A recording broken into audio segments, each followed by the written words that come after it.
this round that you've been looking forward to all week, and you get there and you hit some warm-up wedges and you're flushing it, you work your way through the bag, and oh my gosh, I'm hitting this tight little fade with the driver. You walk over to the first tee and you just duck hook one into the trees. It's the worst feeling in golf. So by the time you finish that round, you're left wondering, what was the disconnect between how I was hitting it so good and now I'm struggling like mad? I guess I just need to hit more golf balls. To be honest, you shouldn't have expected anything different after you just flushed it on the range for 20 minutes. What we've been taught our whole lives is, okay, like in school, I've got a bad grade, so I need to go study more. Or I want to get bigger muscles, so I need to go lift more weights. So naturally, when I'm playing bad golf, I need to go hit more golf balls. The concept there is natural to human nature, and the idea is spot on, really. The problem isn't that you have a great work ethic. Clearly, otherwise you wouldn't be watching this video. For example, I used to roll 100, 200 balls a day on this little practice station that had tees set up for the gate for my putter head and then a gate for the ball. And I thought if I could roll all these 6-footers straight and get my stroke really dialed,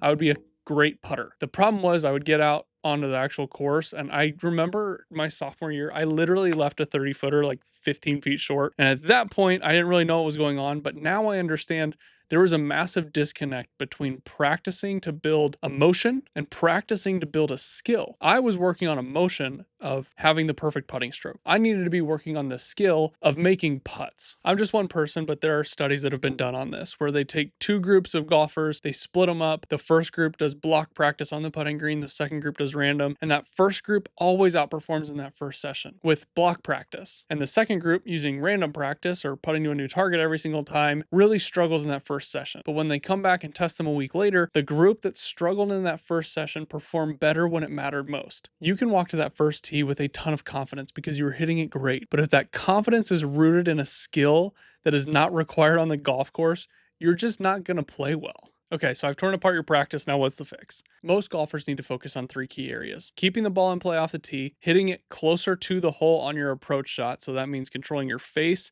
and controlling your impact, and speed control on the greens, which is going to help you avoid 3 putts and give you a better chance at putts going in. Now, if you were to ask me to rank those skills, I don't even have to rank them. Strokes gained will do it for me. The majority of scoring for every single golfer comes from approach play, and then putting, and then off the tee, and then chipping. So if you're short on time, cut chipping, and if you're even shorter on time, cut off the tee. If you're really, really short on time, move putting inside. But at a bare minimum, a little bit of every single practice session should be dedicated to random approach play, because that is the most important skill for scoring at every single skill level. Now that we know what to practice, we need to go through how to practice. I'll give you an example in each category. And if you want a specific 59-minute practice plan, I'll link that down below. Off the tee is super simple to randomize. Just pick 2 fairways downrange and alternate between the 2. Approach play, very simple, much harder to do because it's easy to get in a groove with a 7-iron and just rope balls at the same pin over and over and over again. The lowest effort way to randomly practice irons is to just ask for 18 random numbers between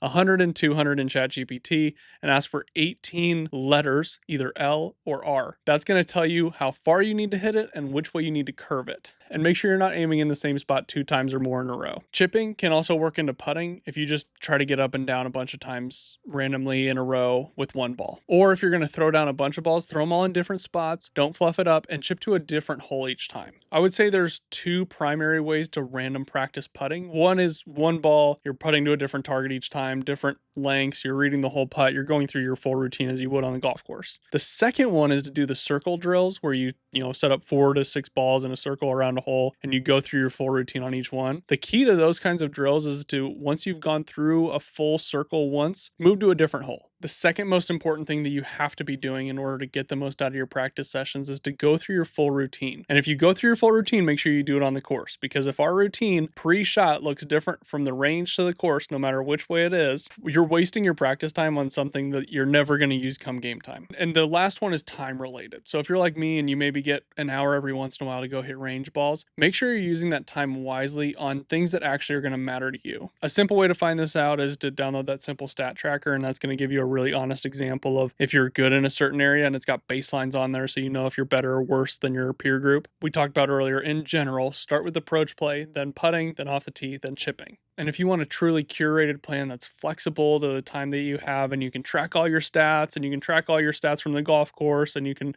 progressively overload. We're launching the Play Ready Golf app March 29th. We're super pumped about it. I'll actually link a video right here where you can see a preview. What the app does is it takes simple stats that you input throughout your round, the amount of time you have, and the facilities you have access to, and it builds you a personalized practice plan. And that plan progressively overloads over time. So it gets harder as you get better. And from March 29th until Masters Sunday, it's going to be cheaper than a box of Pro Vs. I spent years grinding on the wrong things, wasting time, not getting better because I was focusing all my energy in the wrong spot. And for most of you, the problem is not that you're not putting in the effort. The problem is that you're putting in the effort to the wrong thing. If you feel like your scores don't reflect how good you hit it on the range, you're probably doing the practice equivalent of pushing up against a brick wall. The good news is structured random practice is going to give you the keys to a bulldozer. And like I said, if you want a clean example of that 59-minute practice program is going to be down below. And if you liked this video, I think you're going to love hearing about the habits that are going to help you play better golf.